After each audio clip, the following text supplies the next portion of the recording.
Thanks very much, Michelle. Dan's with us now from Attraction Faction. Hi there.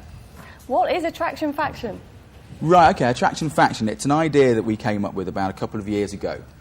We noticed that dating was getting bigger and bigger. Of course, we haven't invented dating, but online dating's got bigger, speed dating got bigger, but the skill sets you might need for that, no one seems to be teaching.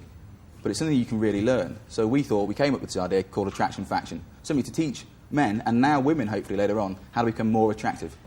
It's a bizarre concept. That's good. I'm liking that. So you sort of saw a gap in the market, you thought, a wave. Is it specifically men that you're focusing on? At the moment, it's going to be specifically men, only because, well, I'm a man, and I can teach men, and I know the kind of things that men do wrong, because I've been doing it wrong myself for so many years. Well, tell me what they are. What are the sort of classic pitfalls? The classic pitfalls that I used to make, and I'm sure so many men out there certainly do. We could probably tell them. You guys could do this bit, I'm sure. I'm sure you guys could do this bit. It's things like, for example, if you're in a bar, and you've seen men in a bar before, obviously, and they're there with a group of 5 or 6 men. There's many jokes about, did they have a fifth of the personality each, because they have to hang around in groups, which is never a good idea. Yeah, they're like packs, aren't they? They are, exactly. Yeah. It's a hunting mentality that men sometimes have, unfortunately. And they'll stand there and they'll have a beer, and they'll be shielding it right next to them, and they'll be looking down, and then they'll approach a girl they like, or they'll drink, and they'll go, oh, and they'll drink again, and they'll look over, and they'll drink again. By that time, what they don't realise, in body language, they've shown that they're not confident, that they may be a bit spooky, and they've got nothing to say. And they're half tanked by the time And by the time they actually, exactly, by the time they approach, they're like, hello, my name's Dan, can I buy you a drink? Which also shows you haven't got very much social value, you haven't really recognised the situation, and that's one of the most unattractive things. Not being socially aware. And I think sometimes men need to become more socially aware. What should they do then? Well, approach-wise, or the whole thing? Approach-wise, maybe start with that one. There is a classic rule in attraction, which is approach in 3 seconds. Which does set in 3 seconds. Yeah. What, of seeing someone? So you see someone and approach them with... In 3 seconds. Well, what if you've not made up your mind? Do you think within that time you know? Okay. There's some scientific things, and all these things are based on scientific principles. For women, it's completely different.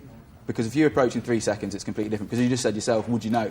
But a man, because we're a lot more visually stimulated because of the way we used to be. Stroke superficial. So, stroke superficial, or maybe some even say shallow, with hidden depth. We'd see someone that we found attractive, and we'd approach. Right. And we should be able to approach in 3 seconds, because that doesn't give you the time to start thinking, what should I say? Should I get nervous? And you start panicking about your body language. With Attraction Faction, we'll be teaching you exactly what to say and how to say it. To use openers, to use fake time constraints. We're going to come up with all these different terms. But you're not sort of taking the romance out of things by saying it is all down to a science. I think you're absolutely right, as in, I can see what you're saying, as in it might be taking romance out of it, but let me put it another way. Would you like it to men to know exactly what you like? Would you like your partners to know exactly what you like? But we're not all the same either, so... But let's say, for example, if there's an 80% or kind of a bell curve, you'll have a percentage of women that like a certain thing. For example, women like men with nice shoes. Gordon's got some great shoes. Now, does that make him more attractive? Byron's writing everything down. Yeah, he is, isn't he? Good luck. I wouldn't say that he needs to at all, but can't do any harm.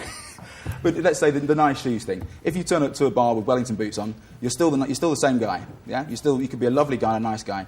But if you turn up with a nice pair of shoes on, to men it's just a small detail.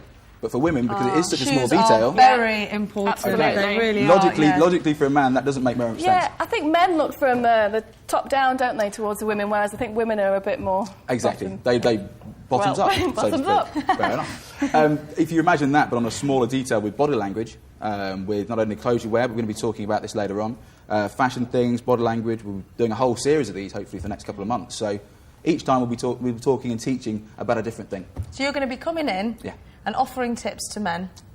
Men, and hopefully later on will be women as well. I've got a friend of mine, Maxine, who owns an NLP company, which is all about mindset and self-esteem issues and confidence issues. She'll be coming in and talking to girls as well. Because we found with men, it's just about learning how to approach and talk to women, be more sociable. I mean, we really want to hear from people if they've got any, if they want to get any advice from you. So if you can log on to www.channelm.co.uk/talk and we'll pick up your comments. Join us again in just a few minutes for astrology and music from the band Orange Lights. We'll see you soon.